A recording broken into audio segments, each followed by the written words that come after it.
Hi everyone, welcome to week 11 of our mystery block of the week. We're working on our very last one this time, and it's called the sunflower block.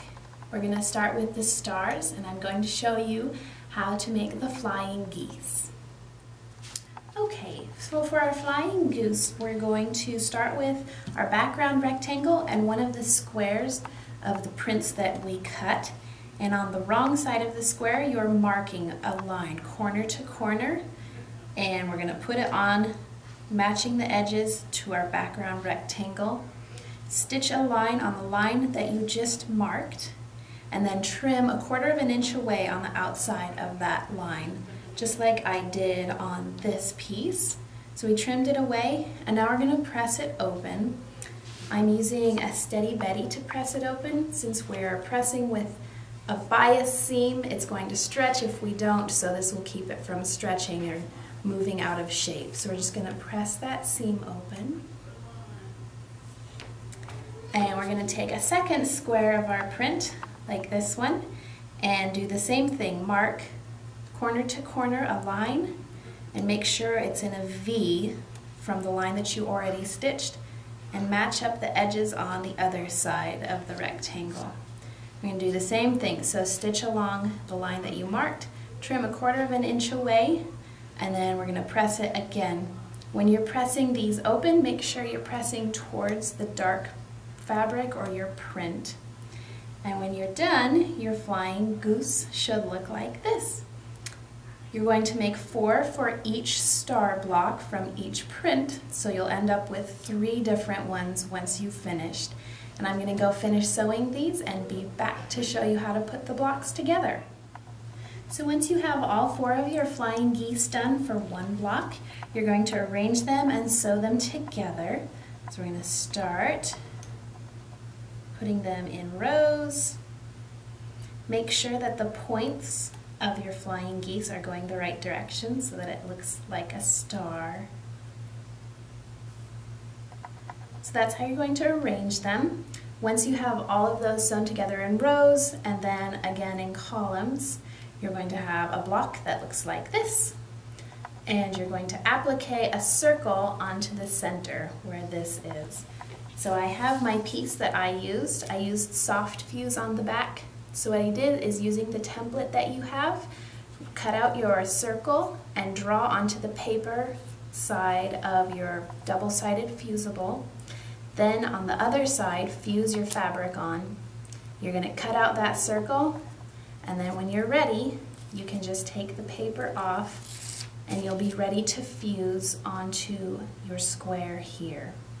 So when you fuse it on, you can either do a zigzag around the edge, or you can do a blanket stitch, which I did.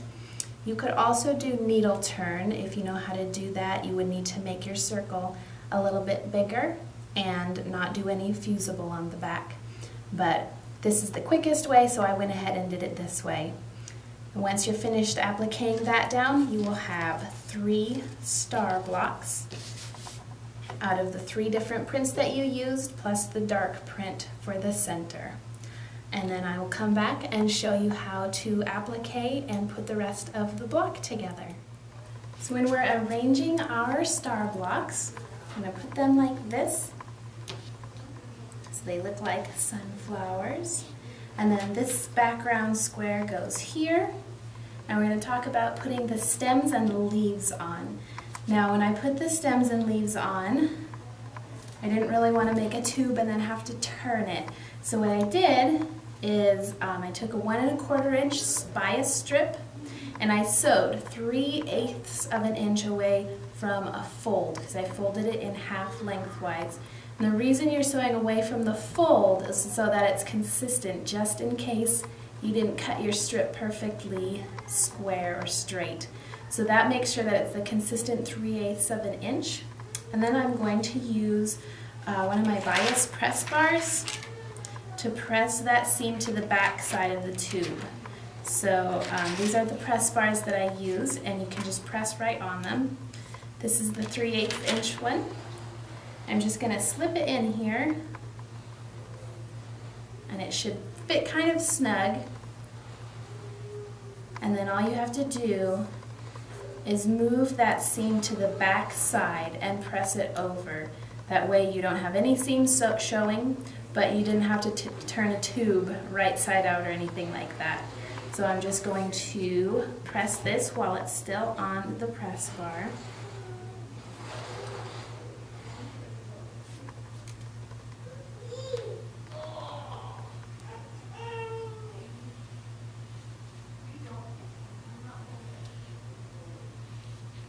Okay, and then pull the rest down.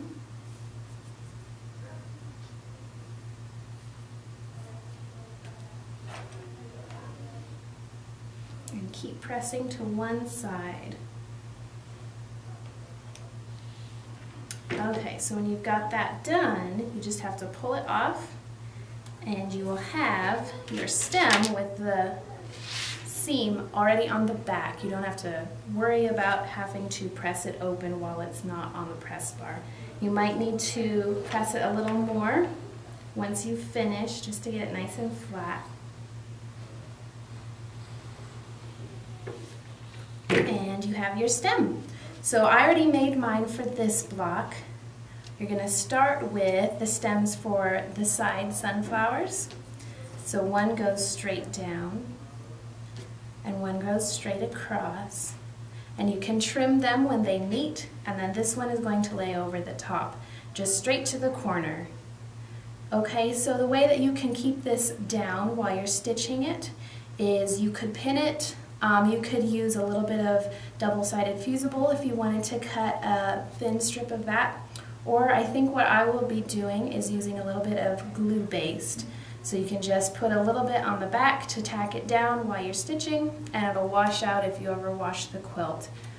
So just do however you appliqued these circles on, use the same technique to stitch the stems down. And once you have those down, you can put your leaves on. You need to make these just like you made the circles with the fusible on the back.